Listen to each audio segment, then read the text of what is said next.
Hello there, Drew Hanish Whiskey Lore, and time for another whiskey tasting.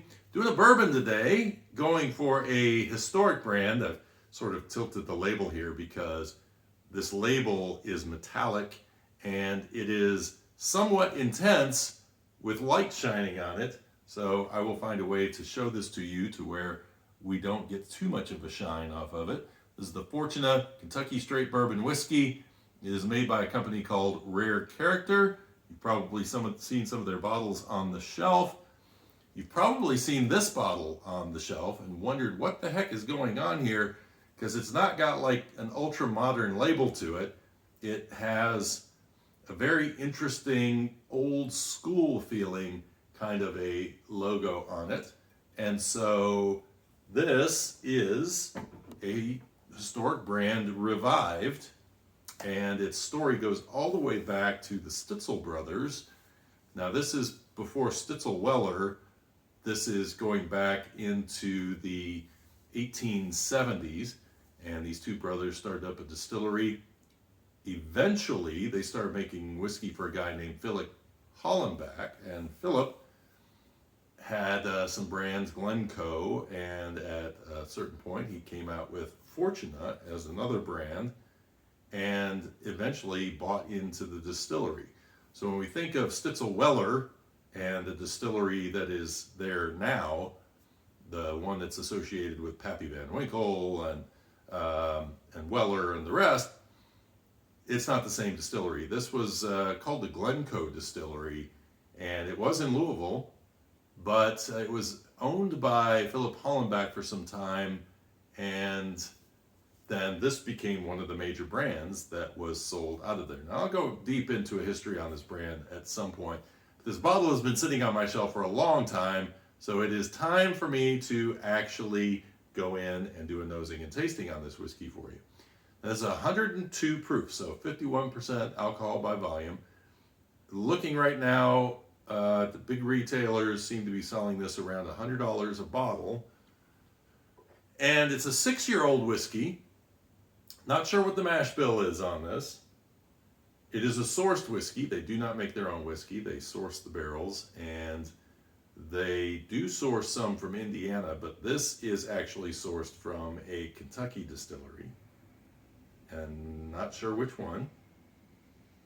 I held off on doing a nosing and tasting on this for a while because it has sort of, I knew this had a nose that required me to really dive in a little bit deeper, because it was interesting to me at first versus some of the other whiskeys I have had, bourbons that I have had. This one seemed like it was very heavy on the barrel, and so I wanted to give it some time, let it rest in the bottle, and then come back to it and see what I got. What I got was still heavy on the barrel, but it's kind of a warehouse smell. So the smell that I get out of this reminds me of some of those historic whiskeys that I have nosed in the past that have this musty warehouse smell. Something like wet wood smell that comes through on this. And it kind of adds to that old school feel of what this whiskey is trying to portray itself as.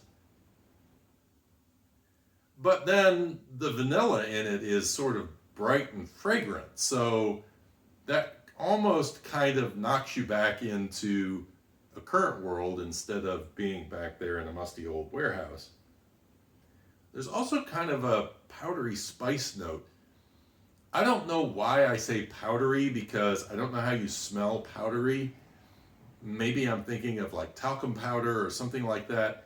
It's kind of pulling a little bit of that along with that vanilla and a little bit of a rye spice scent that are all blending together in this whiskey on the nose. It is a very interesting smell because, like I say, it reminds me a lot of old warehouse historic whiskey, but it also reminds me of a fresh vanilla, kind of blended together, fresh barrel with an older barrel. They say 6 years on this. Cheers.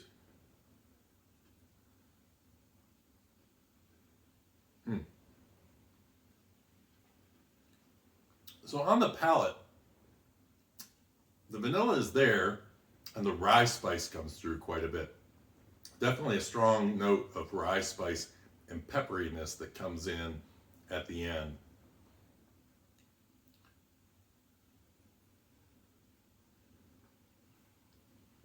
I wanted to go for a second sip because I wanted to see about mouthfeel. It's not an overly rich mouthfeel to it, and it definitely is in the dry, spicy, peppery kind of an area. So, interesting whiskey, and one that, like I say, it kind of feels like it's a throwback on the palate. And so if you're looking for that, it might be an interesting whiskey to try out. I hope you enjoyed the video. I have more of these coming up. Going to take a break at Thanksgiving, but we'll be back tomorrow. And until next time, cheers and Slainte. And if you've had this, let me know what your thoughts are on it. I'd really like to know.